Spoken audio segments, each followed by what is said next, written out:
Hello मित्रों, दोस्तों, भाइयों, बहनों, बेटियों।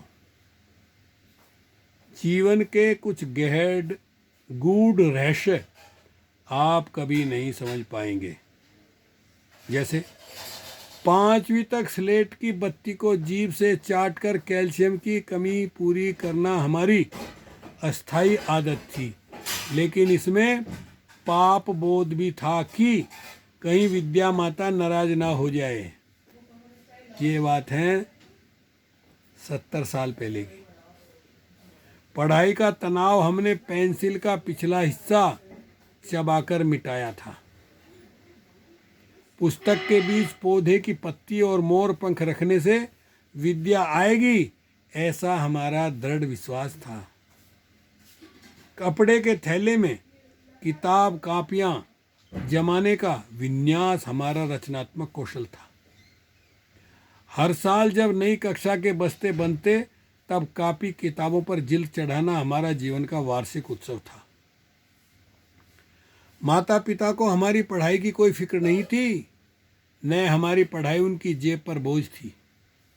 सालों साल बीत जाते पर माता पिता के कदम हमारे स्कूल में न पड़ते थे। एक दोस्त को साइकिल के डंडे पर और दूसरे को पीछे कैरियर पर बिठाकर हमने कितने रास्ते नापे हैं, अब यह याद नहीं, बस कुछ धुंधली सी स्मृतियां हैं।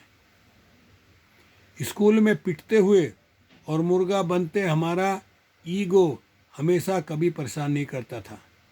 दरअसल हम जानते ही नहीं थे कि ईगो होता क्या है। पिटाई हमारे दैनिक जीवन की सहज सामान्य प्रक्रिया थी। पीटने वाला और पिटने वाला दोनों खुश थे। पिटने वाला इसलिए कि कम पिटे पीटने वाला इसलिए खुश कि हाथ साफ हुआ।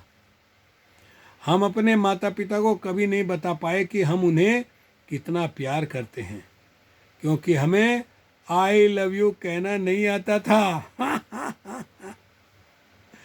आज हम गिरते संभलते संघर्ष करते दुनिया का हिस्सा बन चुके हैं। कुछ मंजिल पा गए हैं तो कुछ ने जाने कहाँ खो गए हैं। हम दुनिया में कहीं भी हों, लेकिन यह सच है, हमें हकीकतों ने पाला है। हम सच की दुनिया में थे। कपड़ों को सिलवटों से बचाए रखना और रिश्तों को औपचारिकता से बनाए रखना हमें कभी नहीं आया। इस मामले में हम सदा मूर्ख ही रहे। अपना अपना प्रारब्ध झेलते हुए हम आज भी ख्वाब बुन रहे हैं। शायद ख्वाब बुनना ही हमें जिंदा रखे है, वरना जो जीवन हम जी कर आए हैं उसके सामने यह वर्तमान कुछ भी नहीं। हम अच्छे तो थे या बुरे थे, पर हम एक साथ थे। काश वो समय फिर लौट आए। एक बार फिर अपने बचपन के पन्नों को पलटिए, सच में फिर से जी उठेंगे। हमारे पिताजी के समय में दादाजी गाते थे, मेरा नाम करेगा रोशन, जग में मेरा राज दुलारा। हमारे ज़माने में हमने गाया, पापा कहते हैं बड़ा नाम करेगा। अब हमारे बच्चे गा रहे हैं, बापू सेहत के लिए तू तो हानिकारक है। सही में हम कहाँ से कहाँ आ गए। साथियों, दुनिया में कोई भी चीज कितनी भी कीमती क्यों ना हो, परंतु नींद, शांति और आनंद से बढ़कर कुछ भी नहीं। ये सब प्राप्त करने का तरीका केवल मात्र सभी प्राणियों, पशु पक्षियों और पेड़ पौधों से प्रेम, करुणा, मैत्री और मानवता के साथ जीवन यापन करना। धम्म प्रभात, भवतु सब मंगलम, नमो बुद्धाय। व्यक्तित्व एक ऐसी छवि है जो कलम या जीभ के इस्तेमाल के बिना भी लोगों को प्रभावित कर सकती है। एक उम्र होती है जब रूप रंग महत्वपूर्ण होता है।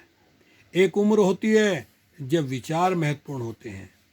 एक उम्र के बाद सिर्फ सात महत्वपूर्ण होता है। हमारे पास जो कुछ है उसका आनंद तभी ले पाएंगे जब हमारे पास जो नहीं है उसकी चिंता छोड़ेंगे। क्रोध को प्यार से ही दूर किया जा सकता है। कभी कभी हमारे एक छोटे से प्यार भरे बर्ताव से दूसरे इंसान में बहुत बड़ा परिवर्तन आ जाता है और प्यार भरे रिश्तों की एकाएक शुरुआत होने लगती है, जिससे घर और कार्यस्थल पर मन को सुकून मिलता है। जिंदगी में पराया कोई नहीं होता, सिर्फ मन का वहम है। भरोसा रुका तो इंसान पराया हो जाता है, सांसें रुकी तो शरीर पराया हो जाता है। इंसान से प्रेम करो, वस्तु से नहीं, और वस्तु का उपयोग करो, इंसान का नहीं। जीवन की बॉक्सिंग के खेल की तरह है, जीवन भी बॉक्सिंग के खेल की तरह है, जहां हार का ऐलान आपके गिरने पर नहीं होता, बल्कि आपके उठने से मना करने पर होता है। समय एक नदी की तरह है, हम एक ही पानी को दोबारा नहीं छू सकते, क्योंकि जो धारा बह चुकी है वो फिर कभी नहीं आएगी। ओके, शुक्रिया, धन्यवाद।